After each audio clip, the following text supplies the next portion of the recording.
Hello, everyone. I'm Dijon, And I'm Aiara. and welcome to the Mustardcast, the podcast about the art of storytelling and how it's used across different mediums. Make sure that you like, comment, and subscribe if you want to see our channel grow, and to click the notification bell so that you're notified when we post. As usual, we'll start what media we're consuming. Alright, you can start. Remember to push your comic talk to the comic section. Gotcha. Um, Started my Full Metal Alchemist rewatch. I'm enjoying that a lot. And planning on rewatching Soul Eater also as well, because it's been a minute. Other than that, though, not much. I got Tears of the Kingdom. I got Tears of the Kingdom and started playing it, and I love it, and it's fantastic, but I'll save that for video games. Dope. I was actually just watching someone's stream VOD of it. I was watching the stream last night, but I had to go do something in the middle of the stream. But they streamed for 8 hours. I came back and I was like, oh, there's plenty of stream left for me to watch. Oh yeah, no, for real. Yeah, but that's all you got. Yep. For me, I watched Rocky Six, Rocky Balboa. Rocky movies is just good. There's something that people say. They say that there's a Rocky movie for every stage of life, and this was Rocky. He's old. He's retired. His wife's passed away. His son is a little bit of estranged, and he wants to box again, even though he's old. Like he's in his 50s at this point. It's a real good movie. Every Rocky movie. My favorite thing about the Rocky movies are the emotional beats, not necessarily the fights themselves. It's Creed where the films hit on both the boxing front and the emotional front. But with the Rocky movie specifically, it's more the emotional side that I'm interested in. Yesterday was my friend's birthday. Actually, a friend I have it on the podcast before, Takira. Her birthday is today, the day we're recording. But yesterday had a little get together, and we watched Rush Hour 2. And last time we had hung out, we had watched Rush Hour, the first one. And Rush Hour, they're just good movies. You know, definitely Yep. some dated, very racist jokes, but none of the jokes are really that bad, honestly. Yeah. Like nobody would like really make those jokes today. But even when you watch it, you go, yeah, it's a racist joke, but it's not like it's obviously a joke and it's funny. Right. But I almost finished with Rise of the TMT. The reason I'm almost finished is because Netflix doesn't have like the last couple episodes. Um, and I assume that is because they want you to buy Paramount Plus to finish watching it, Ah. and that sucks. Despite the fact that they have the movie on there, which takes place after the second season. And I was hoping yesterday to finish watching Rise of TMNT and then watch the movie today, but nope. I gotta either subscribe to Paramount Plus or use my Access account to watch those last couple episodes. Dumb. Yeah, it's ridiculous. But yeah, the show's good. Especially towards the last few episodes that I watched, you could tell that they had arcs for these characters planned out that got rushed because the show got canceled. And they were very interesting arcs about essentially them having to stop the Foot Clan from gathering Shredder's armor, which would essentially revive Shredder, and Splinter trying to drill discipline into them, and eventually they get to the point to where they are disciplined, but they're too disciplined, and it's kind of restricting who they are, and they need to be themselves again. And I'm like, that's an interesting character arc, but it was shoved into one episode, Oh, boo. and that sucked. But the action is real good. Like this easily is like the best action and overall animation in any Ninja Turtles cartoon, in my opinion. I also just love the art style as well. Um, the biggest flaw for this show for me, other than the fact that it got rushed towards the end, is the comedy. The comedy is very subversive and self-referential. There's a lot of did that just happen or did I just say that type humor all the time, and it gets old so fast. Especially, I was so upset the last episode because I was like, it was happening a lot before, but not so much. Not too much, but then in the last episode I watched, it was just happening constantly. They were just constantly making these jokes that were trying to subvert the situation that was going on, and I was like, stop and just do the thing rather than telling me how you're doing it is different and trying to make a joke out of it. It was annoying. That's the biggest flaw of the show, I would say, and something that would probably keep a lot of people from watching. I feel like that's the type of humor that is in a lot of children's cartoons nowadays, and why like cartoons that are specifically aimed towards kids I don't tend to watch nowadays. because they just all have that exact same type of humor that gets real annoying real fast. Ah, But yeah, I do like the world that they built in Rise of the TMNT and the different takes on all of the characters and their dynamics. It's really fun. sounds Yeah, fun. I'm excited to finish it up and watch the movie because I heard the movie's pretty good. Hopefully, the movie is a little bit lighter on those jokes. But yeah, moving on to animation. Uh, there's been a couple teasers, but a official trailer for Nimona has come out. Did you get a chance to check out that trailer? What was it again? Nimona. I think so, yeah. Yeah, so it comes out on Netflix on June 30th. The synopsis is a knight is framed for a crime he didn't commit, and the only person who can help him prove his innocence is Nimona, a shape-shifting teen who might also be a monster he's sworn to kill. So I read this book. This is based off a comic, and I read this Oh, comic a very long time ago when I was in middle school. Um, and it was good from what I remember. I haven't read it in a while. I might have to reread it one of these days. Um, and yeah, I'm excited to see it animated. It's a relatively popular I guess the audience is around like preteens was the audience that was going for the writer, and it's a pretty popular book, and I'm excited to see it animated. It has that it's kind of you know CG with kind of 2D textures and effects style that's become real popular. yeah, it seemed interesting. Yeah. Unicorn Warriors Eternal. I watched another episode. I think there might be another episode out right now. I haven't checked. Um, but the main crux of the story so far is that the revival of one of the warriors was incomplete. So they still have the personality of the person whose body they were meant to take over, and that's causing a lot of complications and their what they're meant to do. But yeah, it's been real good so far. Like I said before, it's in terms of art style, it's not just art style, but animation overall. It's very different from any other series Genndy Tartakovsky has worked on. It's much more Disney-esque in visuals, and that's interesting. Yeah, I would definitely suggest checking it out though. It's only like I I think definitely will then. 4 episodes so far. Okay. But yeah, moving on to comics. You been reading any comics lately, or just Mm, books in general? books in general. Books in general. Uh, one of our coworkers lended me a book, a collection of books. I forgot who the author was, but they're little like mini sci-fi novels. Also, I'm trying to track down a copy of Dune to read because I've decided to commit to the bit and just read Dune. Shadow's House updated, and I won't spoil anything, but what just happened was absolutely insane. One of the, I'll say that like somebody that we thought was an ally probably isn't. In all the worst ways, and a little scary. But other than that, I haven't been reading much.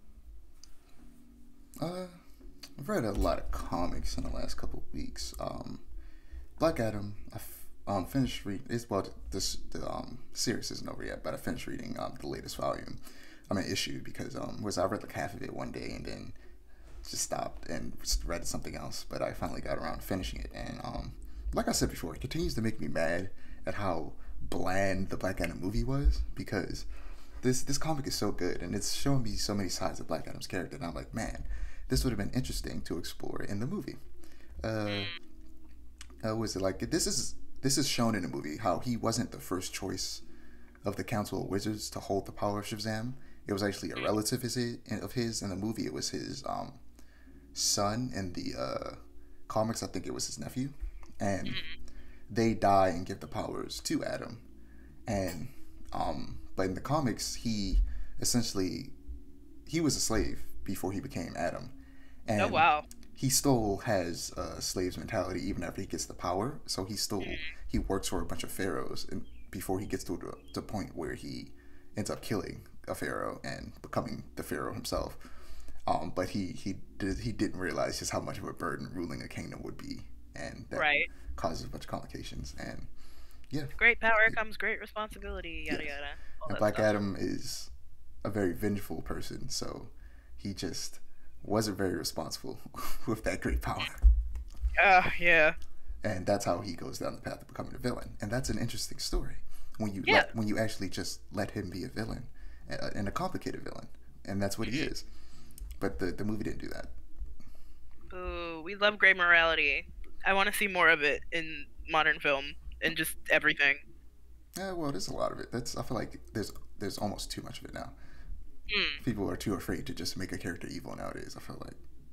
Fair. I feel like they always want you to sympathize with the character. Like, you don't have to always sympathize with the character. And also, I feel like some characters that get popular, like the Joker, for example, they want to make them sympathetic because to them that helps their popularity. And it's like, no, the character got popular for just being pure evil. Making them, you don't need to make them sympathetic. We already liked them when they were just evil. You making them sympathetic removes like half of the fun. Yeah. But World's Finest, Batman Superman. The latest issue, Professor Ivo frames Bruce Wayne for framing Metamorpho for the death of Simon Stagg, who is Metamorpho's not his father-in-law, but he's almost his father-in-law. He's engaged to his daughter.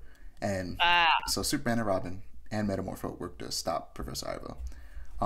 But Ivo created a robot replica of Metamorpho that can replicate and control any known element, where Metamorpho's power is he can only control the natural elements within the human body. The Flash, like I said before, the 1 minute war is over, and we're getting up to the 800 issue special for the Flash that's coming out pretty soon. But in this issue, the West twins, the Flash's son and daughter, and Animal Girl got sucked into an alternate universe where they work with the Super Sons, John Kent, Superboy, and Damian Wayne Robin, to stop the villains that essentially pulled them out of their universe. And it's a really cool crossover. The problem is, John Kent at one point, something happened to the character that nobody likes, and he was forcibly aged up, and everyone hated it. Because there was a comic called Super Sons, which was Superboy, which is Superman's son, and Damian Wayne, who's Batman's son. So Robin and Superboy working together, and it was cool. It was like World's Finest, except the younger version. And everybody liked it. And then they decided, you know what? Let's make John a grown man and make him Superman now. And everybody's like, no, let that man grow up with Damian and have fun together.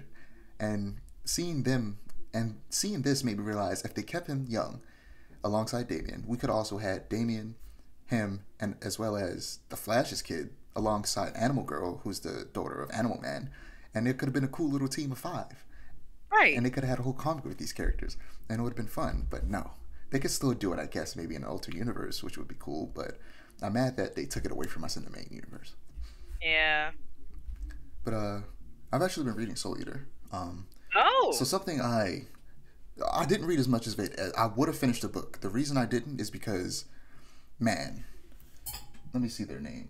Atsushi Okubo. Okay. You've watched Soul Eater. I have. Maybe you haven't watched Fire Force, but you've probably heard about stuff about Fire Force. I've watched a little bit of it. I think I watched maybe half the first season or something like that. And they just can't help themselves. And every single chapter, there's something horribly perverted happening. Every time. It happens not once or twice, literally twice every chapter. Literally, it's a beat of every chapter that something perverted has to happen twice. So last time I ran through some manga was Apple Black Volumes 1 and 2, because I went to the doctor's office, so I was waiting to be called. I would just read the books. So I had jury duty on Tuesday, so I was like, I'm going to bring some books with me. I'm going to bring my tablet so I can get through some comics. And some of the comics I'm going to talk about actually were in my backlog that I ran through and finally finished up because I was just sitting there bored for like 8 hours. It wasn't 8 hours, it was 6, but still, it was a long time. Even still, right? So I'm reading it, and then I'm just like, I can't. I read like 2 chapters and stopped. And not even 2 chapters. I read a chapter and a half and stopped because I was like, I'm not sure if the mangaka is a woman or a man, but they can't help themselves. And I hate it. They need to calm down. Yeah. The story's great otherwise, but they just keep being so perverted constantly. And the thing is, I think that because I grew up with Soul Eater, it doesn't even bother me that much. It bothers me that I can't read it in public because I was like, I'm used to it in Soul Eater. It's a problem. It's a bigger problem than Fire Force. And Soul Eater. Oh yeah. And Soul Eater, it doesn't happen so often that I'm super annoyed about it. Plus, it's old, so I give it some leeway. But isn't there a character in Fire Force where it's like, I draw power from taking my clothes off or something like that? The whole character is just that she ends up naked all the time randomly, and it sucks. It's so stupid. Just the whole character. She's just fan service. The character. Hate it. It's And ridiculous. it makes me think of Blair from Soul Eater. She deserved better. Yeah. That mangaka needs to chill. But also within jury duty, I finished up volume 3 of Witch Hat Adelaide. Ooh. It's so good. So while reading volume 3, before, for a second I thought this might be the last volume I read. I thought for a second I was like, man, maybe this just isn't for me, because it had been a while since I read it. But then I kept reading and I was like, okay, now I remember why I got to volume 3 and I didn't just stop at volume 1.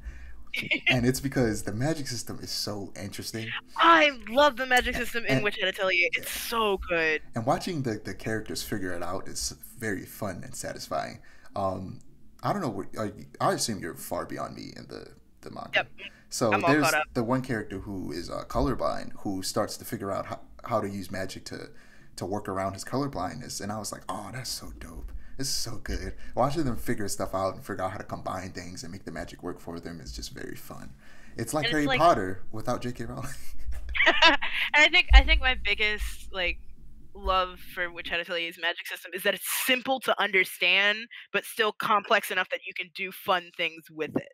Like there's a lot of media nowadays where it's like either the magic system is so complicated that the characters don't even understand it, or it's too simple and it's like we can cast the same 3 spells and that's it. And I like that the mangaka manages to strike a balance between them. It's great. Yeah, I'm excited to see where it goes from here. I'll have to get volume 4 eventually, but I'm gonna knock some other books on my backlog before I start buying new ones. I'm excited for the anime adaptation. Oh, I didn't know that was happening. That's fun. Yep. It's getting an anime adaptation. I forgot when it's supposed to be releasing. Probably sometime next year. But keep an eye out for that. But yeah, I also finished up Batwoman Volume 4. This was a comic that I bought before I got a subscription to DC Universe, or DC Infinite, I think it's called.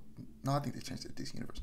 But so I had to knock that out of my backlog before I jumped into the next one. I don't know if I'm gonna jump into Volume 5 because I hear it's not that good, and they change artists and writers, so it's a different story. And I hear that they wrap up the ending of the arc that Volume 4 didn't end on. It ended on a cliffhanger, and I don't know, it was weird. But essentially what happens is Batwoman's sister is being held as a hostage by the DEO and used as leverage to force Batwoman to try and find out Batman's identity. So Batwoman's cousin and sidekick, Betty, aka Hawkfire, is working with Kate's dad to bring her cousin, Betty's cousin, so Batwoman's sister, out of DEO custody so that they no longer have leverage over her. Right. But yeah, Batwoman's great. I would suggest, if you're interested in Batwoman, anybody out there, read Volume 1 Elegy by Greg Rucka and J.H. Williams the third. It's so good. It's unnecessarily good. Like, when I've read that, the Batwoman show is, I feel like, what made me go, you know what, let me check out a little bit more Batwoman. The show's not good, but the comics are great. And she's a great character. If you don't know the history of Batwoman, actually, let me just give a little history lesson. So, Batwoman was originally created in, like, the 60s. Batwoman and Batgirl, not Barbara Gordon. Barbara Gordon was not the original Batgirl. The original Batgirl was Betty Kane. So, her name was Catherine Kane and Betty Kane, were the original Batwoman and Batgirl, and they were created as love interests for Batman and Robin originally because people thought that Batman and Robin was in a relationship, which was weird. Very strange behavior. Yeah. For people to think that this grown man and child are in a relationship. People are weirdos. So they created Batgirl and Batwoman to be love interests. And eventually, once they realized that was stupid, they got rid of Batwoman because they realized that she symbolized something horrible. But they kept Batgirl, but she changed her name to Flamebird. And she was a part of the Teen Titans, I think, East. And she continued to exist in the comics, but Batwoman faded into existence. Despite what some people may think, the version of Batwoman that we know today, who is the furthest from being a love interest to Batman as possible, because she is gay and Batman's cousin. Oh. So they did everything possible to not make her a Batman love interest. No, for real. And she was created in like 2009, 2010. That version of the character, that reimagining of the character, and they brought back her cousin Betty Kane as Flamebird, and then eventually she changed her name to Hawkfire. And I think she's gone back to Flamebird since then, because that's just, I guess, the more iconic name. But yeah, that's the history of Batwoman and Batgirl, the original, before they retconned it, and now Barbara Gordon is the first Batgirl. And she was also created not for the comics, but for the 60s Batman show. Then she was brought into the comics. Oh, wow. But yeah, just a little history on DC Comics. I was going to say, comic lore is so complex. Yeah. It's fun once you get into it, but it could be a little daunting to get into. Moving on to TV and film. Have you seen the trailer for Five Nights at Freddy? I have. Yeah, it looks good. It looks like Five Nights at Freddy. It's not. They didn't really show a lot. Everything they showed was just like, okay, this is the story of the first game. I guess some things that they showed that you obviously don't see in the first game, because similar to Zelda, the lore wasn't necessarily completely planned out at the beginning. So that's something that the creator definitely probably wasn't necessarily planning at the beginning, but once they got to a certain point, we're like, you know what, let me start trying to actually make this make sense. So in the movie, they're going to actually, obviously make it make sense, and they're going to go into the history of the animatronics and the Beta 87 and all that jazz, and how these children's souls ended up in the body of animatronics. Sorry if that spoils it for anybody. That's what it is. It's a very old game. Sorry if you didn't know that. So I'm putting a little spoiler there. Maybe I'll bleep that out. Okay. But yeah, that's the story of FNAF, if you didn't know that. But there's much more to it, and that I couldn't possibly spoil, because I used to watch a lot of lore videos from what was it? MatPat. What's that channel called? Game Theory. Game Theory. I used to watch a lot of Game Theory videos about Five Nights at Freddy's when I was younger, but I fell off caring about the lore. It got too much. It's funny because recently, like before they announced the Five Nights at the FNAF movie, I had been on a really big like FNAF kick, but only from this like one YouTuber who does like these crazy challenge runs of the games. I'd never really been interested in FNAF beforehand. But I don't know, it was just like my brain was like, I need to see these silly little animatronics a lot. And yeah, so like I'm real well versed on the lore for no reason, because I had nothing better to do. I was just watching a whole bunch of FNAF videos. I'll say that, but when the most recent game came out, I did end up watching a lore video about all the stuff in that game, because I was very intrigued. I was like, this is cool. It's a very fun world full of child murder. Yeah. As weird as that sounds. But now moving into the meat and potatoes, that's probably going to take up the next 40 minutes of the episode. Or 47 minutes, just about. Video games. There's been a lot of video game announcements recently. So first and foremost, this one may interest you. You might not have heard about it. Pokemon developer Gamefreak is making a new game that's not Pokemon. Really? Yes. Gamefreak is making what's being described as an ambitious samurai action game called Project Blue. Interesting. That's not the official title. That's just a project name.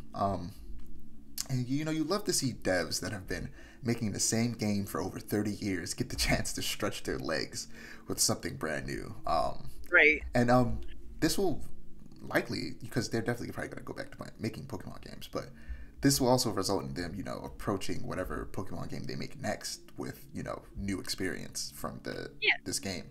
And I'm very interested in seeing what a Nintendo character action game looks like, because I feel like the only technically Nintendo exclusive character action game they have is Bayonetta. Right. And even then, it wasn't even their IP at first. Yeah, that wasn't their IP at first. Nintendo doesn't have any original first-party character action games. So I'm very interested to see what does a first-party character action game from them look like. Because, the closest you get is maybe like, Xenoblade, but that's still like a turn-based type thing, and it's an RPG first and foremost. Right. So it's not really a character action game, but that's the closest you get. So I want to see what a full-on character action game from them looks like. So yeah, excited to see what that is. Hashtag Blood. Did you get to check out that trailer? Did.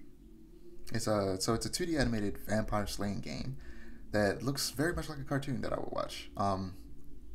Save your friends, fight off the vampire apocalypse, and survive the horrors of freshman field hockey practice. And hashtag Blood. a delightfully zany animated dungeon crawler that blurs the line between action RPGs and hyperkinetic 90s cartoons. It looks real fun. It's probably not a game I'll play, but I'll definitely watch some people play it. It looks good. Any thoughts on Play before we move on? I thought it was neat. I like the style of it. Yeah. So, Street Fighter 6 beta was a week or so ago, and there are these arcade machines within the main hub with rotating rosters of old Capcom games.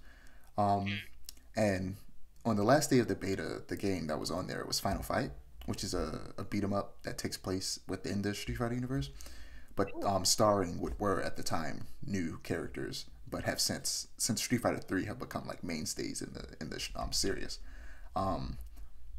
And I played through the entirety of Final Fight with a friend of mine, and I was like, that was fun. I've really been getting to beat 'em ups because of what it's called, Shredder's Revenge. That game's real fun, and eventually me and my brother are definitely gonna play Streets of Rage 4. We also started playing Battletoads, the remake, and just like the original, because my youngest brother is like 12 years younger than me. He was born in 2012, so he wasn't there when me and my other siblings were playing the original Battletoads on this emulator. And Battletoads is a difficult game, and the new one is also very difficult. And my brother, they do give you the ability to cheat the system, and I had to stop my brother from trying to cheat the system because I was like, no, we're gonna do this the right way. Battletoads builds character. It puts hair on your chest. No, for real. I think about that like, I don't even remember the Klinger Winger section. It sucks. I hate it. I definitely never beat that original game. Yeah, me neither. But yeah, I'm excited to see what other stuff they have in those arcade cabinets. But yeah, Streets of Rage is so much fun. It's one of my favorite beat 'em up series like ever. The lore is insane though. What is it? The story mode of Street Fighter 6 actually takes place in the same city as Final Fight, Metro City. So that's cool. Wow. But yeah, I'm excited to play Streets of Rage 4 eventually. And what is it? River City Girls 1 and 2. I'm definitely gonna play those with them. I need to check those out. Everyone keeps saying that I really like them. So well. Yeah, they look real fun. Me and my brother are just gonna run the beat 'em up gauntlet. Nice. But yeah, Final Fantasy 16 had some 6-hour long previews. Goodness gracious. They brought in press to sit down and play the game for hours. Which was probably both fun and very tiring for them.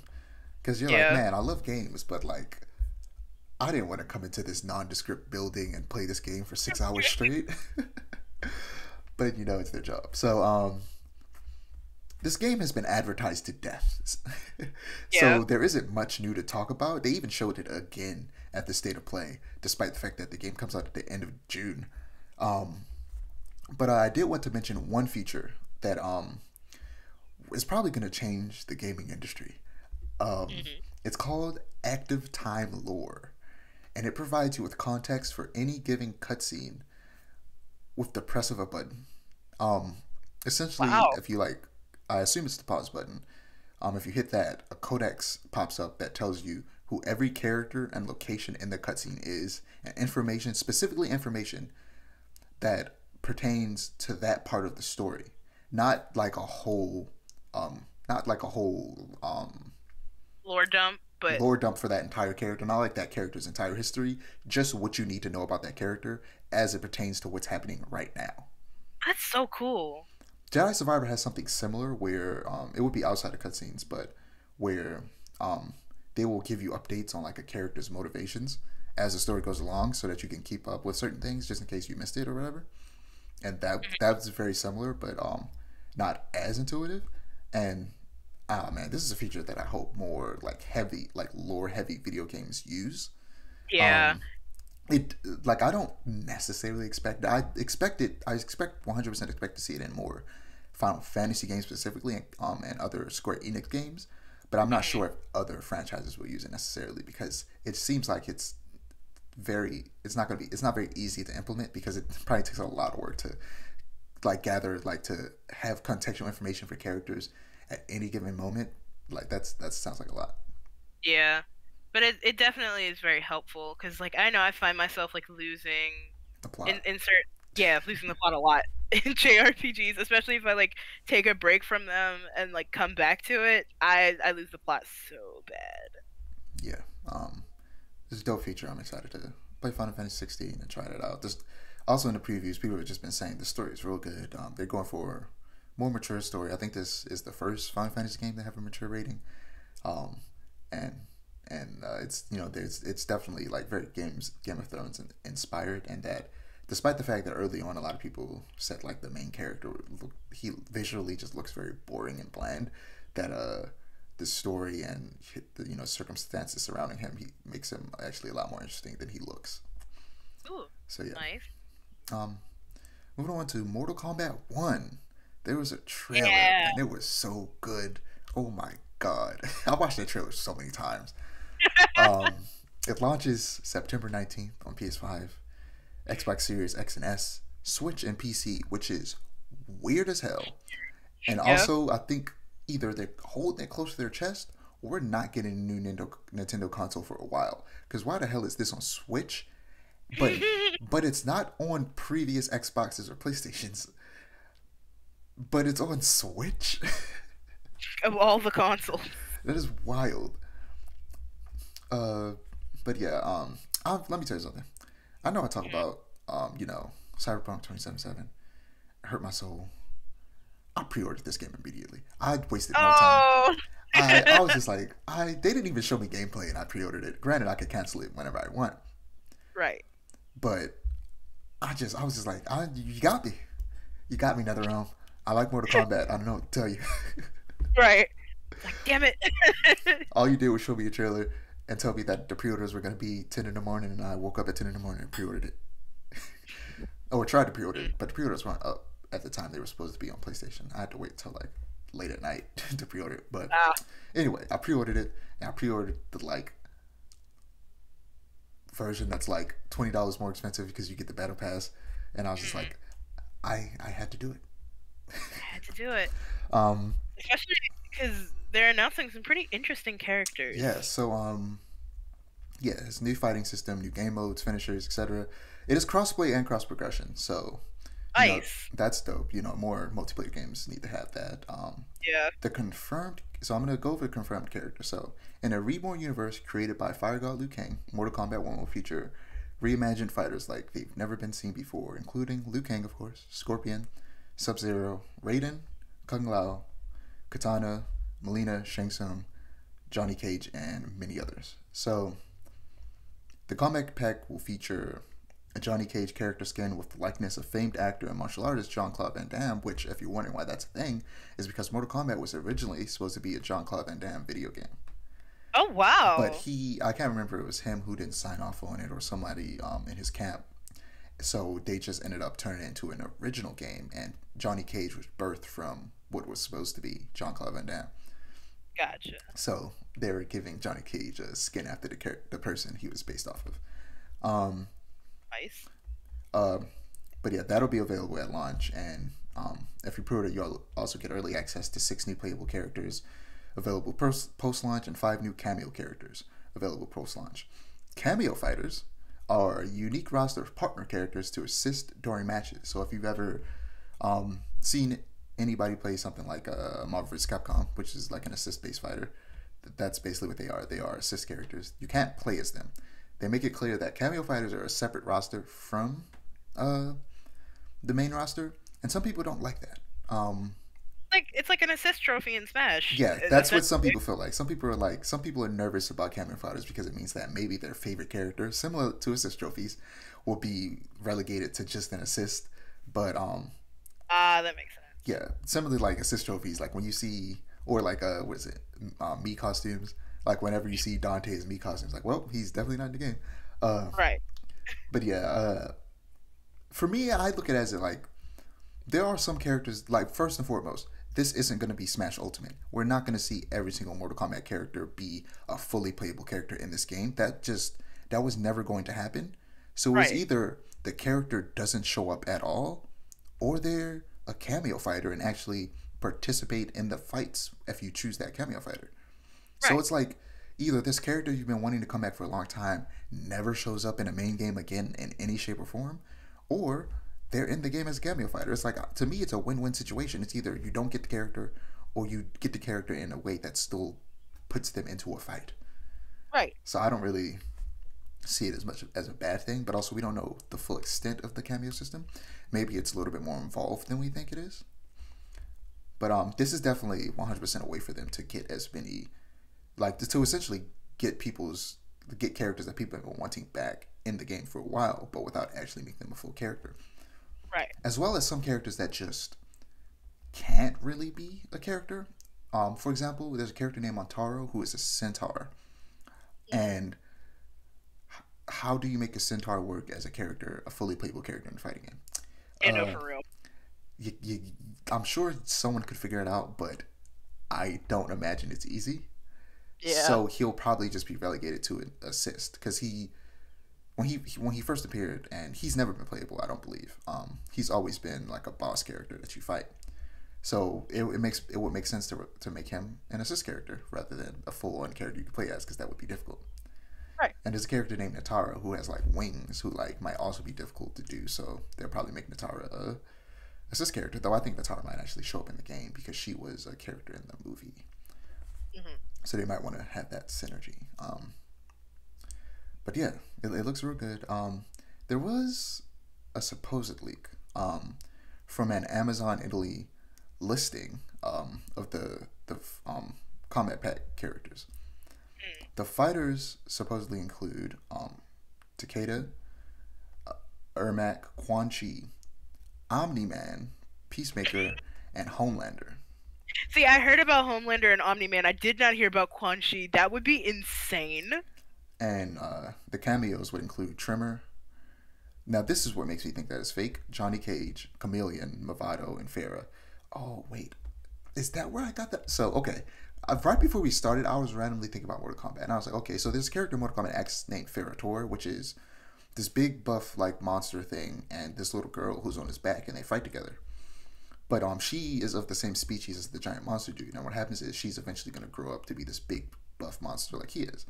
So I was like, Right. okay, what if like she gets older and now she's the big buff monster, but she doesn't have like a sidekick, and she has like a combination of the abilities she was able to do in combination with Tor, as well as like just her as well as like his abilities now that she's bigger. I thought that would Right. be a really cool idea, and maybe they're doing that because it doesn't say Farah Tor, it says just Farah. So Ooh. I'm interested to see what that's about. But yeah, I don't think they're gonna make Johnny Cage a cameo. It's Johnny Cage. Yeah. He's one of the Right. they already announced he's a playable character, and two, why would they make him a cameo? He's one of the most popular characters in the game. Right. That's almost as bad as making Sub-Zero Scorpion a cameo character. Exactly. Which they would never do. So yeah, that's not happening. But also, Yeah. I don't think they would have both Homelander and Omni-Man. Yeah, it's like one or the I other. think they would just choose one. And if they were to choose one, they would probably choose Homelander because he has heat vision and Omni-Man Right. doesn't. And they already make a DC fighting game, so they know how to make a Superman character. Exactly. They just have to make him more violent and less skilled. So Yeah. I think my favorite thing is that with the announcement of those like that leak, people are like, or the creator of Bayonetta, Hideki Kamiya, is like, "Can we get Bayonetta in a Mortal Kombat game?" And it's like, sir, sir. Very funny. I'm trying to think. It would be, I it would be don't know. interesting. That would be. I'm trying to think. Bayonetta. I know. I can see it like a Devil May Cry character in a Mortal Kombat game. I don't know if I can necessarily see a Bayonetta character in Mortal Kombat. But at the same time, I'm like, they put 2B in Soul Calibur, so Yeah, but anything is Soul Calibur is different from Mortal Kombat. fair. But also, what is it? They have a deal with Nintendo. Nintendo's not about to let any of their characters be in that violent ass game. Oh yeah. And also, like a character that just popped in my mind that I think would be really good is and this is a character that is my number one pick for Smash Bros. And that's Ryu Hayabusa from Ninja Gaiden. Which I don't understand why he's not in Smash. I really don't. His series started on Nintendo console. They have a good relationship with the company that owns the character. What's going on, Nintendo? Why isn't Ryu Hayabusa in Smash? But yeah, he would be a good character for Mortal Kombat. Very bloody, violent game. Nintendo's too busy putting in the eighth Fire Emblem character. It's too many Fire Emblem characters in that game. But Trying to yeah, get people to play I the saw game more. I'm gonna put it up on screen, but I saw some really dope Chameleon fan art for like what Chameleon could look like in a new game. Chameleon essentially is one of the many palette swap ninjas, which is all of the ninja characters that were based off of Scorpion, and were just different color swaps that all of them have become their own thing now. But Chameleon started off as that, and then there was this design that made them look more lizard-like, similar to like Reptile, but like with more of a kind of like almost kind of rainbow type like shimmer on their costume. That was really cool. I think Chameleon literally was a rainbow colored ninja. So yeah, it just looked cool. It was really interesting. It would be fun to see Chameleon. I'm trying to think about bringing back Quan Chi. Was it Quan Chi died in 10? It's this new universe. It literally is a reboot. It's called Mortal Kombat 1. So that doesn't matter. I'm just thinking about Quan Chi and like, should they bring him back if they also have Shang Tsung? Because they're basically, in a lot of ways, very similar characters. Magic users who like betray their masters. So I don't know. I feel like it would make more sense if Quan Chi was a cameo character, but we'll see. Ermac, I just hate Ermac. I don't ever want to see Ermac back again. Ermac could die in a ditch. I don't like Ermac. You're not rocking with him. I hate fighting Ermac so bad. I don't like Ermac. But moving on to the PlayStation Showcase. Oh boy. Oh man, I've never been so disappointed in my life. The last time I was this disappointed was watching Thor: Love and Thunder. No, that was another level of disappointment. I was not nearly that disappointed in this as I was in Thor: Love and Thunder. I hate that movie so much.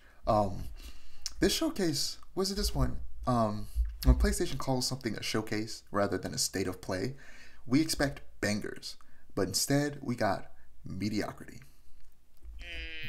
There was just a bunch of games as a service game, multiplayer games that they were showing CGI trailers for, not even gameplay. And these are the type of games that will probably fall off after like 6 months post release. But supposedly PlayStation is sinking like half of their budget into multiplayer games, despite the fact that the single player experiences are what sells their console. And that's all this state of play was just multiplayer games over and over again, and third-party games.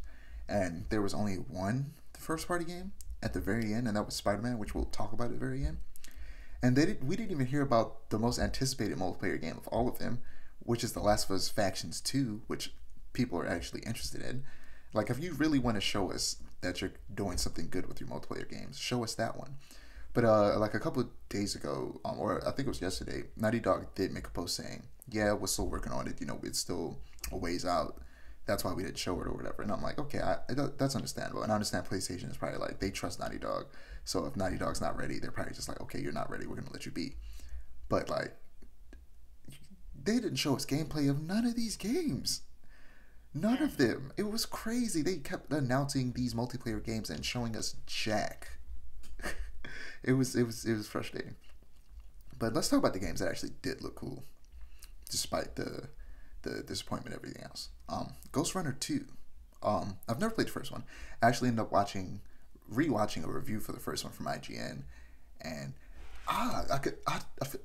in my brain I'm like, it didn't come out that long ago, but for some reason it feels like it did. And I'm looking at it, I'm like, man, this game is pretty. It just looks nice. It's just nice to look at.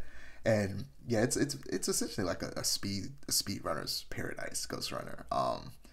The trailer shows off that they're adding kind of motorcycle sections. We have to do some platforming on motorcycles. But if you don't know what Ghost Runner is, it's essentially a like parkour ninja slashing game where you do a bunch of parkour, run around an environment, and kill people as quickly as possible. It reminds me a lot of Mirror's Edge, and makes me want a new Mirror's Edge real bad.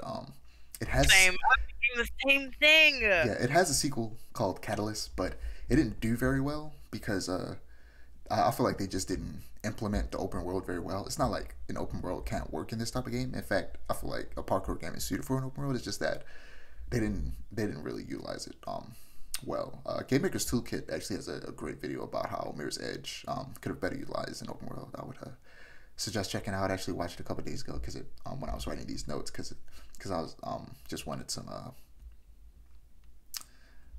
I lost I completely lost my train of thought just then. No But worries. yeah, what was I trying to say? I was watching the Game Maker Toolkit video because I was trying to just essentially help me gather my thoughts about what I was trying to say when I was taking these notes. But for me, what worked well with Mirror's Edge is that it felt like a roller coaster of motion. Despite the fact that there were set paths that were built out for you, it still made you feel like you were in control based on you having sometimes the ability to choose which path you took. Right. And Ghost Runner essentially does a lot of that. It's very fast paced, roller coaster, parkour game where you just run through and slice people up. And I think the weakest part of the Mirror's Edge games is the combat because the combat often has you stop moving and fight rather than like Ghost Runner where you just are the goal is to slash through enemies as quick as possible. And I Right. think if Mirror's Edge got a sequel, which I think it will someday, um, the combat should keep you in constant motion, and instead of completely opening up the map, they should just give you more ways to tackle obstacles. So just give you a wider, like let's think about like a cone of vision. Just give you more things in a wider cone of vision that you see that you can traverse and get to where you need to go, rather than just making it bigger overall. Just giving you Right. more options of how to tackle obstacles, which just I feel like do a lot.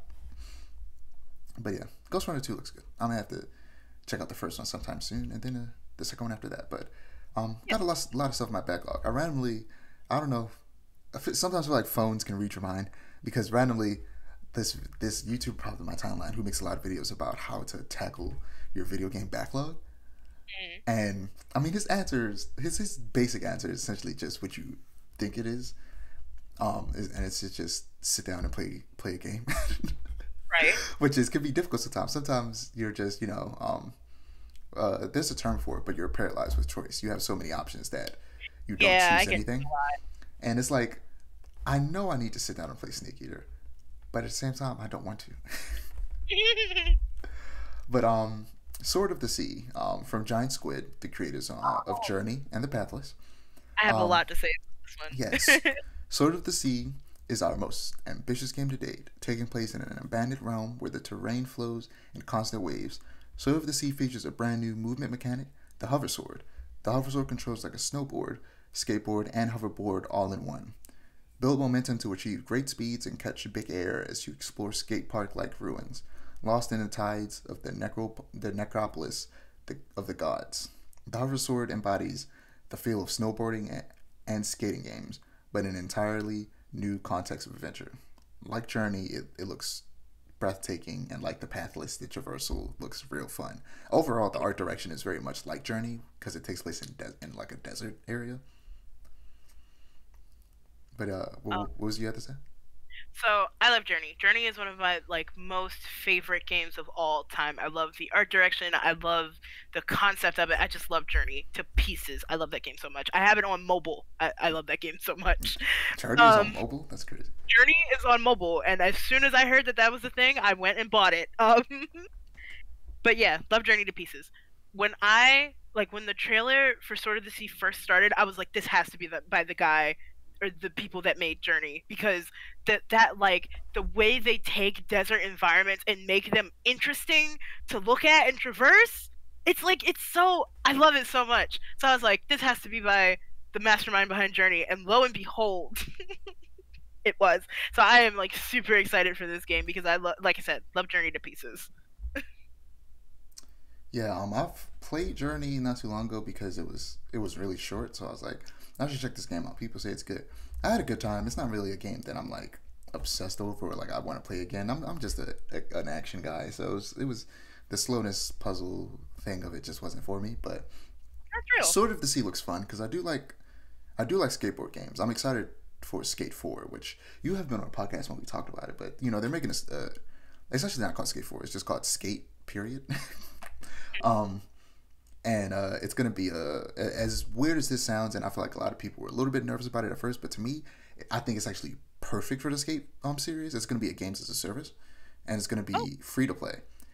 And even though those words are kind of charged nowadays, I feel like that's actually a really good idea because that means that you just they're just going to be constantly updating it with new areas, new cosmetics, and Right. maybe even new tricks and stuff like that. And I think that's really cool. And Skate is also known to have, similar to like the Tony Hawk series, to have like kind of like what's the term? Skins from like different franchises, like similar to like Fortnite does, and it would be cool to see them do that again. Like they have, weird enough, an Isaac Clarke, the main character from Dead Space skin in Skate 3, which is really weird. And it would be dope for them to see that like the remake version of that character, because now I'm thinking about it, the reason they did that is because they're both made by EA. So it would be cool to see them add the new version of that character in the game. Right. And I think I can't remember if he had a hoverboard or a regular skateboard when you played as him, but yeah, I like skateboard games. So and Journey was I found it fun. So if this one is a similar length where it's not too long, and it really has, like they're saying, a really fun movement system, and it feels like a fun skateboard game, I'll definitely be checking it out. Yeah. And the idea of a hover sword is cool, and I'm going to steal it. Not necessarily steal it. I've always had the idea with this character that would like, inspired by Zabuza from Naruto, who has this giant sword, and I was like, I want a character that has a sword that looks like that, but he snowboards on it. Ooh. And I might take that a bit further and make it a hover sword, but we'll see. But yeah, Plucky Squire. Hearing so much about Plucky Squire. It is essentially both versions of Link's Awakening, the original 2D pixel art version and the remake 3D kind of toy-esque version, combined with a Link Between Worlds, because you can traverse between pages. It looks so cool.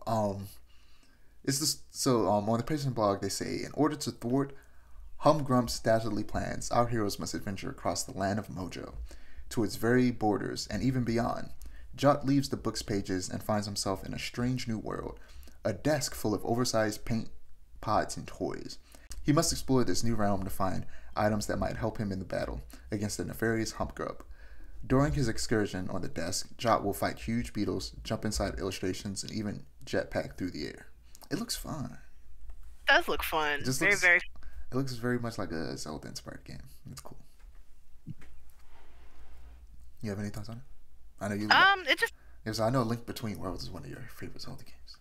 Yeah, I'm just excited to play it because, like I said, love A Link Between Worlds. Yeah. And honestly, this is making me want to go replay A Link Between Worlds for the 4th time. I played that game to death. It's probably one of the very few Zeldas that I've like 100%ed completely. So. But yeah, excited for Squire. But yeah, so I set this up to not necessarily. You think I'd save the best for last, and I am. But there's gonna be a lot of stuff after this one that I'm about to talk about. But this one I'm about to talk about is gonna be a lot. Okay. Metal Gear Solid Delta, Snake Eater.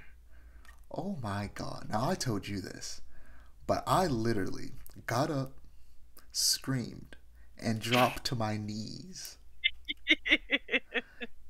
in excitement and shock at seeing this trailer. And I knew it was Snake Eater when literally, and it's kind of stupid, it's a very random trailer. It's ants crawling on the ground, and then they go up to a frog and they're like eating the frog or whatever, and then a bird picks up the frog, and then the bird lands on a branch floating in the water, and then a snake eats it. And I said, snake ate the bird? Snake Eater. And then there was a alligator that came and grabbed it, and then they zoom in more, and then you just see Naked Snake, not literally Naked Snake, his name is Naked Snake, I know. walking through the swamp, like up to his chest in water. And I was just like, oh my god. And then you hear the music. Oh my god, the music. That good old James Bond theme. Snake Eater. Oh, it's so good. Let me tell you something, man. Y'all don't know what y'all in for. Y'all really don't. Y'all don't know what y'all in for, man. Y'all about to get started on this Metal Gear journey. And they're releasing a collection called Master Collection Volume 1 for PS5, which includes, and Xbox, which includes the original 3 games, which is dope. And a lineup for Volume 2 got leaked, and it looks like it will include Peace Walker, Portable Ops, which were both PSP games, and Metal Gear Rising: Revengeance, which is the solo writing hack and slash made by Platinum. So yeah, I'm so excited because Wizard, you can't play Rising on. I don't think Rising is on PS4 or 5. It's one of those games that got stuck on last gen. I believe so. Uh, But you can play it on Xbox because Xbox is backwards compatible, and I've been playing on Xbox recently. I had wanted to check it out again. Um, so yeah, let's just get a little bit more into the trailer. The trailer didn't show much, but despite that, the Metal Gear fan I am, there's a lot for me to analyze.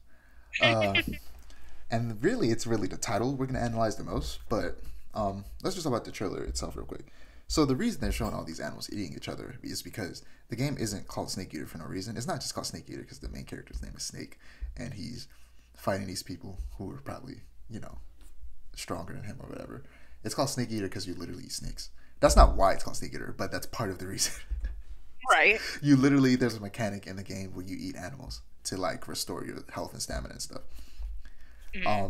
So that showing all those animals eating each other was just to represent how you have to fight some of these animals. You have to fight giant snakes and alligators and crocodiles and stuff like that in this game. Everything I learned about the Metal Gear Solid franchise makes me understand it less and less. I'm gonna be so real. It seems, see, look, I always want to say it's not that confusing, and then I start explaining how I go, you know what, maybe it is. It's no Kingdom Hearts, I'll tell you that. But so I heard that Delta is meant to represent change, and I'm assuming that change will be a remake of the entire series, but in chronological order. But replacing the numbers with Delta. The reason they're starting with Snake Eater because it's arguably the most popular game in the series, but also timeline-wise, it's the earliest game in the series. So that's kind of just convenient on their part. They get to remake the most popular and the earliest one in the timeline, giving them the ability to, okay, let's just go down the timeline from there. But yeah, to avoid confusion, because like if you're a new fan and you hop in and go, I'm hopping in with the third game, that's weird. Why would I do that? Let me go play the first two. They're calling it just Delta Snake Eater, so that no, this is where you start. You don't have to go back and play the other ones if you don't want to. Like if you don't want to play the older games, you don't have to, so you don't have to wait for them to like get to the remakes of 1 and 2 before you play the remake of 3. You can just start with 3. My guess is Peace Walker is next in the timeline, so my assumption is they're probably gonna remake that next, but that they're also gonna remake the original 2 Metal Gear games, which were 2D pixel games, and were on the MSX, and they're gonna remake those as one game, and that would be 4th in the timeline, just behind Metal Gear Solid 5.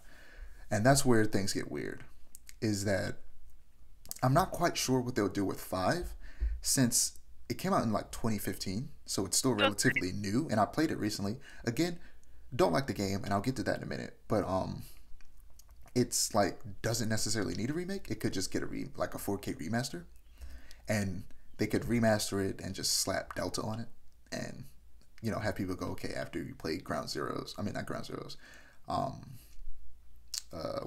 just said it, Peace Walker, you then just play this remastered version of Metal Gear Solid 5, and then you go into the first 2 games remade into one game. But if I'm being honest, I feel like if they're gonna do it, just go all the way and remake all of them, including 5. And I say that as a person who really doesn't like Metal Gear Solid 5.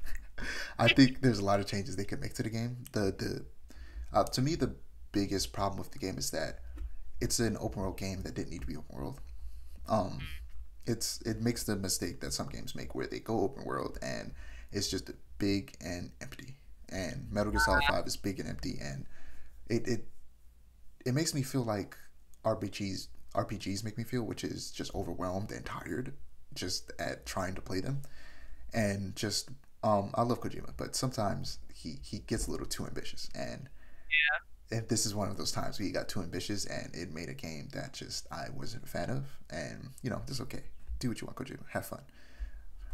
But I'm not a fan of 5, and I would not be mad if they remade it and made the maps much smaller, but still open and giving you an ability to tackle situations however you want, but not so big that you need a horse to traverse it, or at least maybe couple areas you need a horse to traverse, rather than Mm-hmm. the whole game. You need a horse to traverse the, Right. the the map. It's just it doesn't need to be that big. It really doesn't, because all you're doing is running through an empty desert for long periods of time in this game, where the tagline is stealth, espionage, action. Like, come on, Right. riding a horse has none of those things. Yeah. But so in chronological order, the games go: Snake Eater, Peace Walker, Phantom Pain, All right. the first two Metal Gear games, Metal Gear Solid 1, Metal Gear Solid 2, Sons of Liberty, Metal Gear Solid 4, Guns of the Patriots. Um, but that is understandably confusing. That it goes from 3 to PSP game to 5 to 2 old games to 1, 2, and then 4. So they're probably going to call them Delta Snake Eater, as they are Delta Peace Walker, Delta Ground Zeroes. Now this is where it gets a little confusing about what they might name it. So the Metal Gear games are just called Metal Gear, and the second one is called Metal Gear Solid Snake. So I think they might just call it like Metal Gear Solid Delta Snake, Mm-hmm. rather than having it be called Metal Gear Solid Snake, which would be weird. So they're probably just gonna call it Metal Gear Delta Snake. And then there was a remake of the first Metal Gear Solid before, after Metal Gear Solid 2, that essentially takes all the mechanics from that second game and places it in a remake of the first one, and they called it Snake Eater. So they're probably gonna call this third remake of Metal Gear Solid 1 Metal Gear Solid Delta Snake Eater. I mean, did I just say Snake Eater? Twin Snakes is what it was called. I got So real confused yeah, I for a was like, second. my bad. See, I'm making it confusing when it doesn't need to be. Snake Eater is Metal Gear Solid 3. Metal Gear, the Right. first one, the remake of the very first game, is called Twin Snakes. So they're probably Okay. also going to call this one Metal Gear Solid Delta Twin Snakes. And Gotcha. then you just go Delta Sons of Liberty, Delta Guns of the Patriots. Um, but yeah, I think that makes sense, where if you call the remake of the original two games Metal Gear Solid Snake, and then have the next one be called Twin Snakes, is actually really cool. Yeah. Um, but yeah, I'm excited. And I hope this is what they're doing. I hope they plan on, well, one, first and foremost, this game just needs to be good. Once the problem is, here's the problem, and I think everybody has this, where you're so committed to a franchise that no matter what, you're gonna get it. So like, there's nothing stopping me from playing this game. I don't care how bad people tell me it is. I'm going to play this game, even if I have to sit there and be disappointed. I'm going to play it. It's just gonna Right. happen. Right. Nothing's gonna stop me from playing this game. So I'm playing it either way, and that's really a problem. Because if this game's bad, if every single one of these remakes are bad, I'm still gonna play them, and that's a problem. I have a problem, and I think the first step is admitting that you have a problem. Okay, but I'm gonna Right. play this game no matter what. But I think it's gonna be good. I don't really. I guess, there's. It's easy to see it going wrong because Konami essentially pushed Kojima out of the company. They took his name off of a bunch of stuff. They literally erased like stuff from their website that involved him, because he was a executive in the company. And Kojima's just been doing some real shisty stuff, and they've essentially just stopped making games and just making like pachinko machines and mobile games, and making a lot of money off of what do you call it, microtransactions in those mobile games. Right. And they haven't cared about making AAA games in a while. um they are making a Silent Hill remake with a Blooper Team, which they announced a while back. And now they're making a remake of Snake Eater. The problem is, they told us that Blooper Team was making that Silent Hill remake, Silent Hill 2 remake, which a lot of people are excited for. They haven't told us who's making Snake Eater, Oh. and it's strange. Now they did show us like in-game screenshots, weirdly enough, which I feel like if you're gonna show us those screenshots, maybe that should have just been part of the trailer. But whatever. Right. I'm of course I want to hold out hope and just hope that it's good. But there are some signs there that make you feel like maybe it won't be.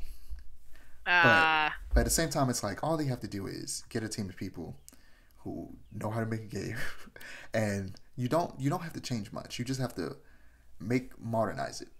You don't Right. have to definitely don't change the story. I think we all know they shouldn't change the story, but you can of course update the gameplay to be more similar. You see, it's not an easy thing to do, to remake Yeah. something, and not, you don't want to have every single thing from Metal Gear Solid 5 be in this game, because then you'll have no room to grow in the next game. Right. So you gotta, you know, there's a weird balance you have to strike in remaking game where you want to modernize and bring in newer mechanics that are gonna make the game more fun to play for a new audience who maybe aren't into older games, or, Right.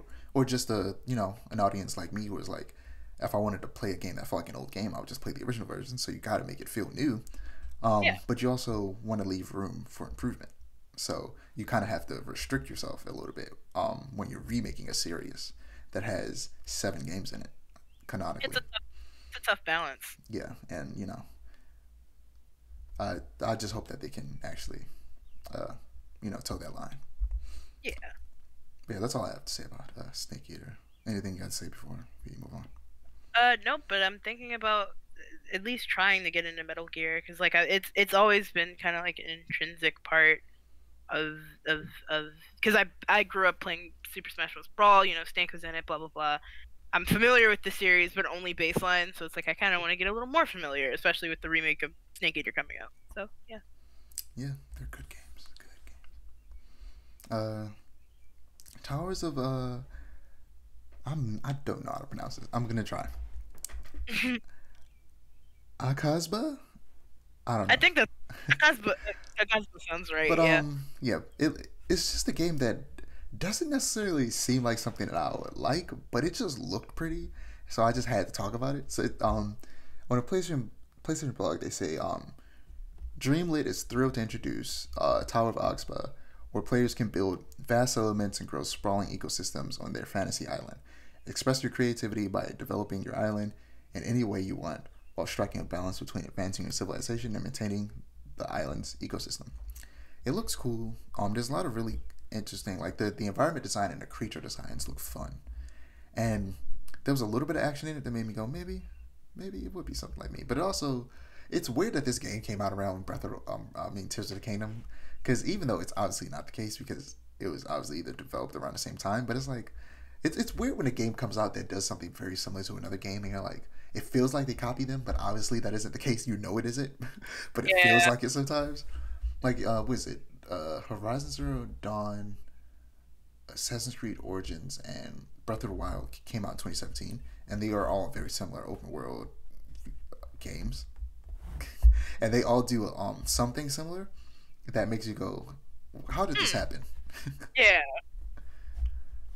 But yeah, this is one of those games, but it looks fun. I would definitely suggest check out the trailer. Anybody, if you haven't, did you check out the trailer? It doesn't look like a game I think I'd enjoy. It's definitely a gorgeous game. Yeah, I That's feel like the the same. game looked very tired and inspired. I don't know, just wasn't something I think I would enjoy. Yeah, I was like, it So was just this game that visually looks fun, and I'm like, I would like this world with a completely different gameplay style. yeah, Like, make it something else, and I would like it. Like, you know what? Just straight up copy Breath of the Wild. Make this like Breath of the Wild, right. and I would love it. But the whole building thing, not so much. So, I do like the like kind of like I guess the lore or the language thing that they do. I always like when games do that, where it's like the established language in game is different than like English or some language that already exists. Nier does something like that, and I've always enjoyed stuff like that. yeah. Um, Alan Wake 2 Hmm. coming out just in time for spooky season on October 17th. According to the PlayStation blog, new players can hop right into Alan Wake 2 without playing the first one, because I don't want to play the first one. So I'm going to hop right into this if I hear it has good reviews. Right. So, the PlayStation blog also says, has a little description of it I'm going to read. A string of ritualistic murders threatens Bright Falls, a small town community surrounded by the Pacific Northwest wilderness. Anderson, an accomplished FBI agent with a reputation for solving impossible cases, arrives to investigate the murders. Soon the events spiral into a nightmare when she discovers pages of a horror story that starts to come true around her. Somehow the events seem to lead to Alan Wake, the horror writer who went missing 13 years ago. The game begins with Anderson coming to investigate the murders in Bright Falls with her veteran fellow agent Alex Casey after certain events have transpired. Fans can play Wake and Anderson's respective stories in any order they choose. Their journeys echo and foreshadow each other in this intense atmospheric story taking place on two separate dark and disturbing paths, We're excited to allow players to decide how to experience the story of Alan Wake 2. Hmm. It looks good. It does look very It good. looks like more of an action game than the first one was, which is dope. Um, yeah, it just looks fun, and I like the idea of these two intertwined stories that are separate.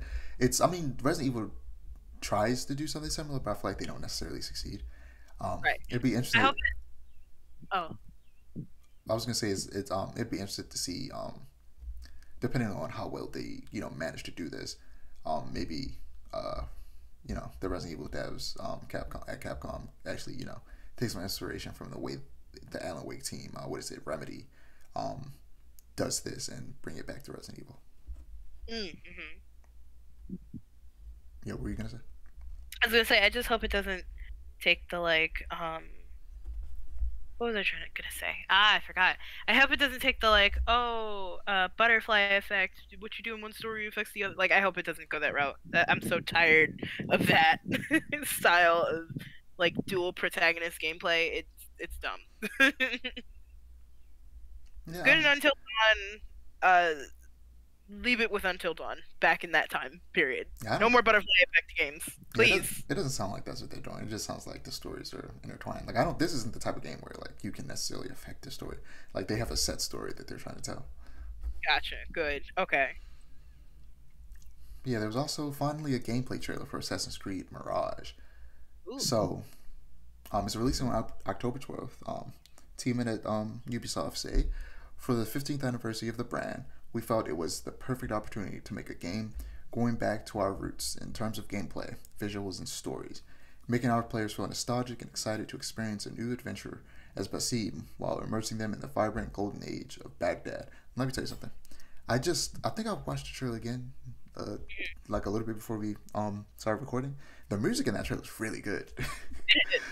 But yeah, I have been wanting Assassin's Creed to go back to what I loved about it for years, because the current Assassin's Creed games aren't. They just aren't Assassin's Creed games. They aren't bad games by any means. They're actually good games. Not necessarily completely my speed. They're a little bit too RPG-ish for my taste. And that means that they've become a little bit too overwhelming, and I just can't really play all of them. The last one I Right. played was Origins, which was the first game they did in this style, and I just stopped playing them after that. Um, and I'm excited to like see them go back to the way the games used to be. And this game, everything about it is the first Assassin's Creed. It just looks like the first Assassin's Creed. And if I'm not mistaken, they're actually also doing a remake of Assassin's Creed One. So Ooh. basically, everything in this trailer is probably exactly the same type of stuff we're gonna see in that remake of Assassin's Creed One, which I'm excited for. Because yeah, Assassin's Creed is one of those game franchises that I think it's one of the few game franchises that wasn't a game franchise that came out like around when I was too young to be playing video games, and then I started playing it when I was old enough to play video games. It's a game franchise that came out around the time I had like just started really getting into video games, and I have been playing that franchise almost the entirety of its existence. Like the first Assassin's Creed came out in like 2007, and I played it back then. So yeah, I really like Assassin's Creed, and it just went in a direction that I didn't like, and they show gameplay, but they don't show the map, they don't show the HUD or anything like that. So there are certain elements of Ubisoft games that have become this kind of a very cookie cutter that there's still a chance are in this game that makes me a little nervous, but hopefully they take the change that they're trying to make further than just making it take place in a place that's familiar to the first game and having the gameplay be a little bit familiar to the first game, and actually go as far as to simplify things overall and to make it far less overwhelming. Right. And I think it only takes place in Baghdad and nowhere else, which is great. And hopefully Baghdad isn't too big, because Ubisoft also does the thing that I think is a problem in open world games, where they just keep getting bigger and bigger with their maps, and all that does is result in you creating bigger, emptier, more boring maps.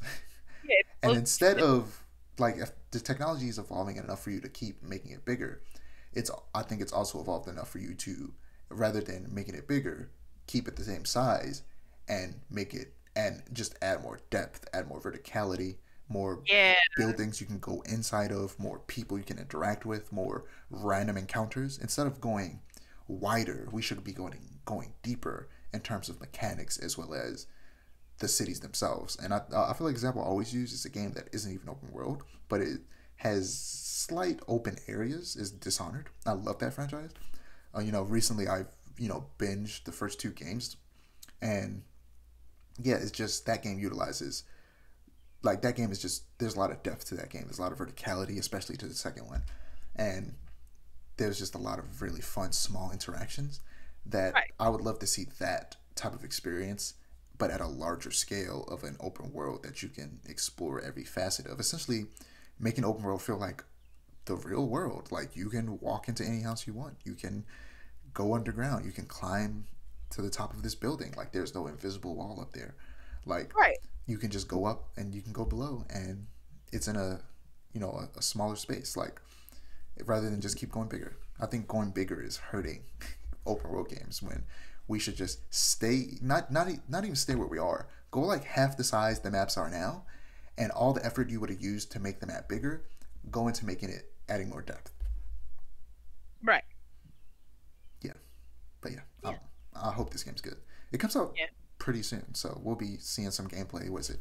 It's a summer game fest time, so Right. Ubisoft has their own event called Ubisoft Forward, so they're 100% going to show like in Oh yeah. detail gameplay of this game because the game comes out at the end of the year. So I'm definitely excited for that. Reverent Hill, did you check that trailer out? I did. I Yeah. well. So it's made by Glory Society, the studio behind A Night in the Woods, and I recognized it immediately. I was like, I recognize this art style, and the description on the PlayStation blog is insane. The year is 1919. After the barn he was living in burns down, Twigs the cat takes up residence in a wet log near an abandoned graveyard, where the owl for the next hill over starts demanding rent. So Twigs must find a way to make ends meet, and things just get more complicated from there. Grow crops to sell at the secret market, or use your own, or use for your own purpose. Put down roots, run through the fields and trees, watch the seasons pass, make friends who become neighbors, who become family. Also make enemies. That's unavoidable sometimes. Figure out what the ghosts want. What? Host incredibly ambitious parties for witches and demons and other things that don't have proper names. Get tangled up in a world in the midst of violent change. Build a community by accident. Square dance with the possum. Eat mice. What the hell is this game? I want to see more. Yeah, same. I've always loved like Night in the Woods visual style, but then also just how absurd it gets at times. And I love that they're not like shying away from like despite it not being related to Night in the Woods in any way, shape, or form besides the art style, they're not straying away from that absurdity. I cannot wait. I want to play a game where I'm a cat that has to pay rent. That Yeah, is so fun this and silly. this game sounds great. Because at first I was like, this looks cool, like visually, but I didn't care. And then I read the blog and I was like, what? Why is this owl forcing this cat to pay rent? What do you mean there are witches? What's going on? Yeah, this game sounds fun. I'm excited to see more. Same. Dragon's Dogma 2. So Mm, it looks like a cross between Monster Hunter and Shadow of the Colossus, where you have to hunt down these monsters, but similar to Shadow of the Colossus, you can climb them and bring them down. right. Um, and the first game always looked really cool to me, Dragon's Dogma, but Mm, so I'm interested in seeing how the second one turns out. I don't yeah. believe they give a release date or a release window. Did you see one? I did not. So yeah, I'd have no idea about when this is coming out, but I'm interested in learning more. It looks fun. So they also showed Resident Evil 4 VR, um, Ooh. which I want to play it, but PSVR 2 is wired, and after playing with the Oculus 2, I don't want to ever use a wired um, Yeah. like VR headset ever. So until they make the PSVR 3 or a version of the PSVR 2 that's wireless, I'm good. They also showed Project Q, a PlayStation handheld I saw that that. is quite literally an 8-inch screen between a DualSense controller, and it looks wacky as hell. It does look wacky. Um, Also, it's streaming only through Remote Play, which Remote Play gives you the ability to play games that are on your PlayStation on your phone. But Right. you can do this on this Project Q, this handheld device. Um, but that means that you can't download games, and you need a PlayStation console to use it. Mm. So yeah, that sucks. Everybody on Twitter is like, now apologize to the Wii U, and I find that hilarious. Yeah, that's basically what they made. They made a Wii U gamepad because you can't use that without the Wii U. Yeah, yeah. And it's like, PlayStation, what are you doing? The Nintendo already made this mistake, and then they rectified it and made the Switch. They learned from it. Hopefully, you know what? No, let PlayStation make this mistake and learn from it, because this is not going to sell well. There's Yeah. no way people are going to people are going to buy it. There's no way it's going to sell very well. They're going to look stupid because they're going to realize, oh, this was a bad idea. Just make another PSP PlayStation. People want that. And also give people the ability to download the games onto the device. Like, it makes sense that we're beyond the era of PlayStation or Xbox wanting to make like little cartridges for a portable console. Right. Like the Steam Deck, you can't buy a disc for it. Yeah. You can only download games on the Steam Deck. So like, just make a new PSP or whatever you want to call it, and make it give people the ability to download games on it, and be able to play their PlayStation 5 games on the go. That's all people want. Do that. But yeah, it's weird that this is a streaming only device. I don't know why they thought this was a good idea. But last but not least, to wrap this up, as we approach the 30-minute mark, Spider-Man 2. So it is still coming out in the fall, but they Right. no longer specify September, which I think I made that up. I don't know if they ever specify September. I think I somehow convinced myself it was coming out in September, but I don't know if they ever specified that. I think they always said just fall, but maybe I'm tripping. Um, but that also, but if I'm right and they did say September, them now changing it to fall means that they probably pushed it back a couple months. So it's probably come out in like October or November now. Probably November. I would assume the furthest month. Um, but spoiler alert for the first two games. One in Miles Morales. Do you care about spoilers for those games? Okay, great. So, as hinted at in the end credits of the first game and Miles Morales, they're doing the Black Suit arc, the symbiote arc, and while that's a great arc to adapt, we've seen it done to death.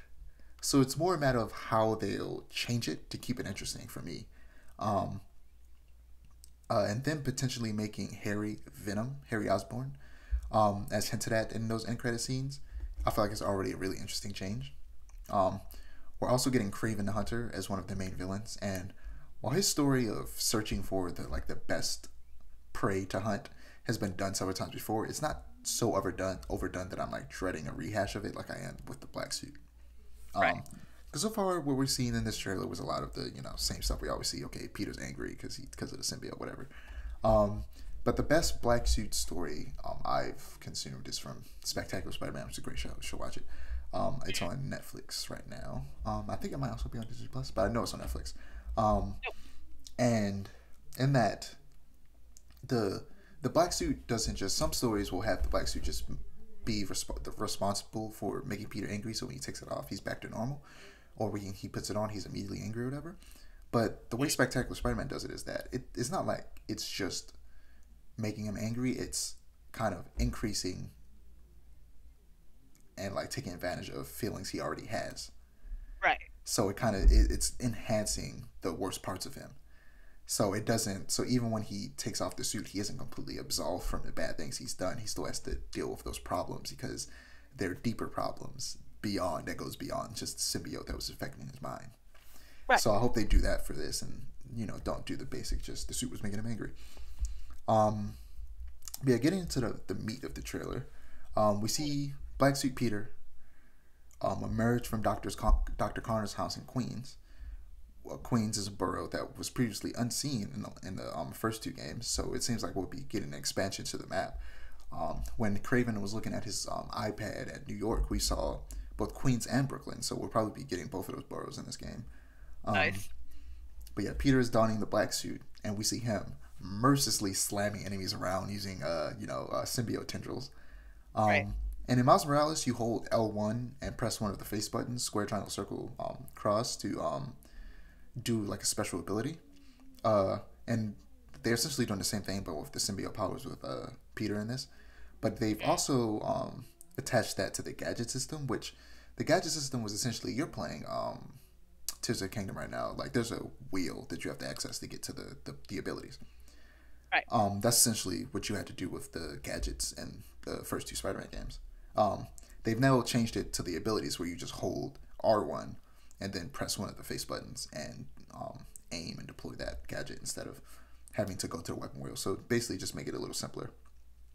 Because you always had to go to weapon wheel, people often didn't utilize the gadgets. So I feel like also they've limited the gadgets to 4 because it's limited to the face buttons.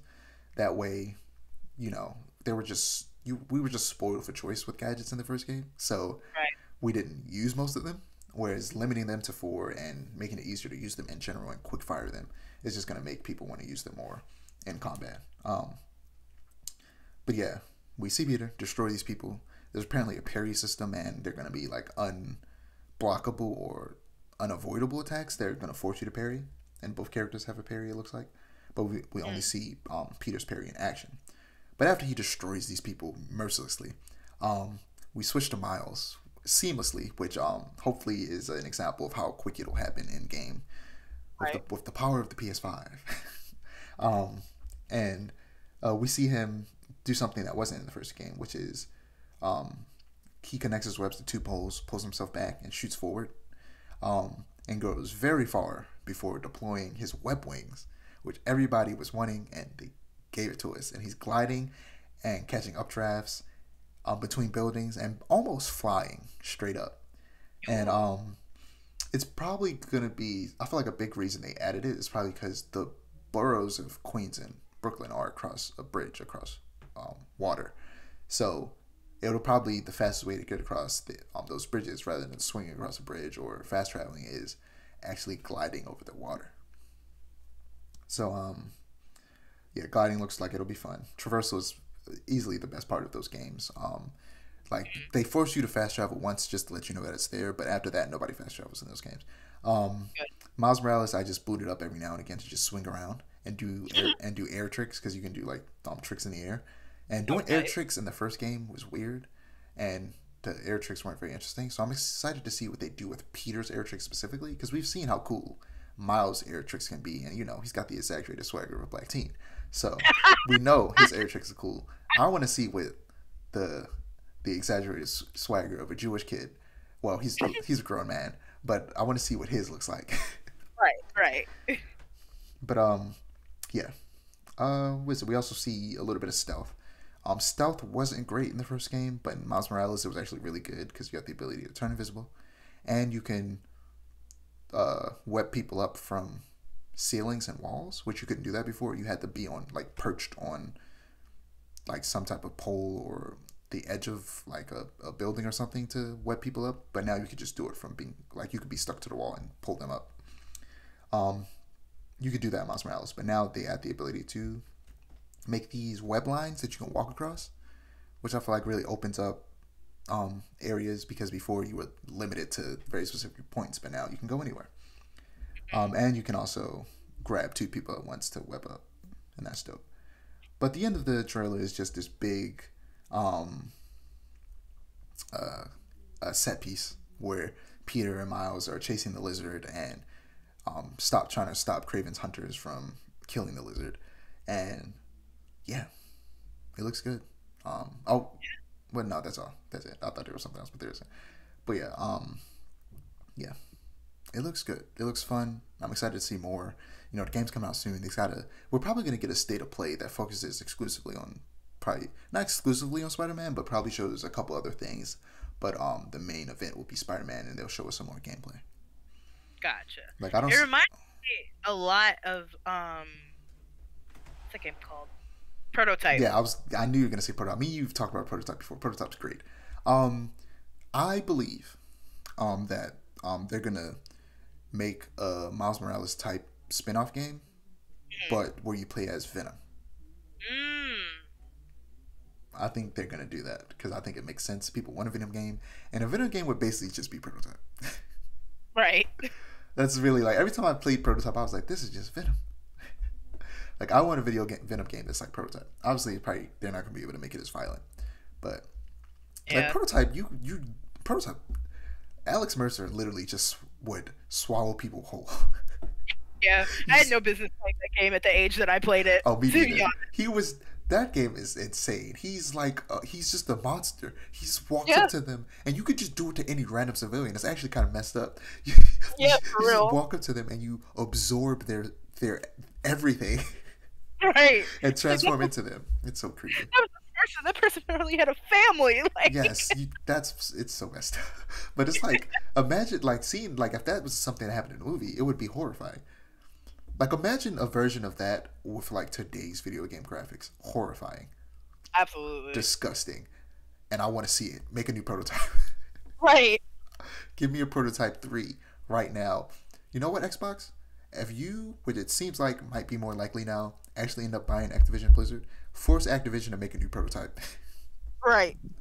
I need it. At the very least, remake the first 2. But I would prefer a sequel. Because the first 2 are perfectly fine as they are. Just make a new one. But yeah, that's all I got from the PlayStation Showcase. Overall disappointing, but there were a couple hits. If this was a state of play, it would be great. But it wasn't. It was a showcase. And we expect greatness. That's literally their tagline. Greatness awaits. Greatness didn't await anything here. We got mediocrity. Mediocrity awaits. Right. But yeah, I'm excited for Snake Eater and Spider-Man. But yeah, you can find my ads below me, Aiara's ad below them, and the Muscat's ad below that. Don't forget to like, comment, and subscribe to our channel if you want to see more storytelling content, and to click the notification bell so that you're notified when we post. Peace.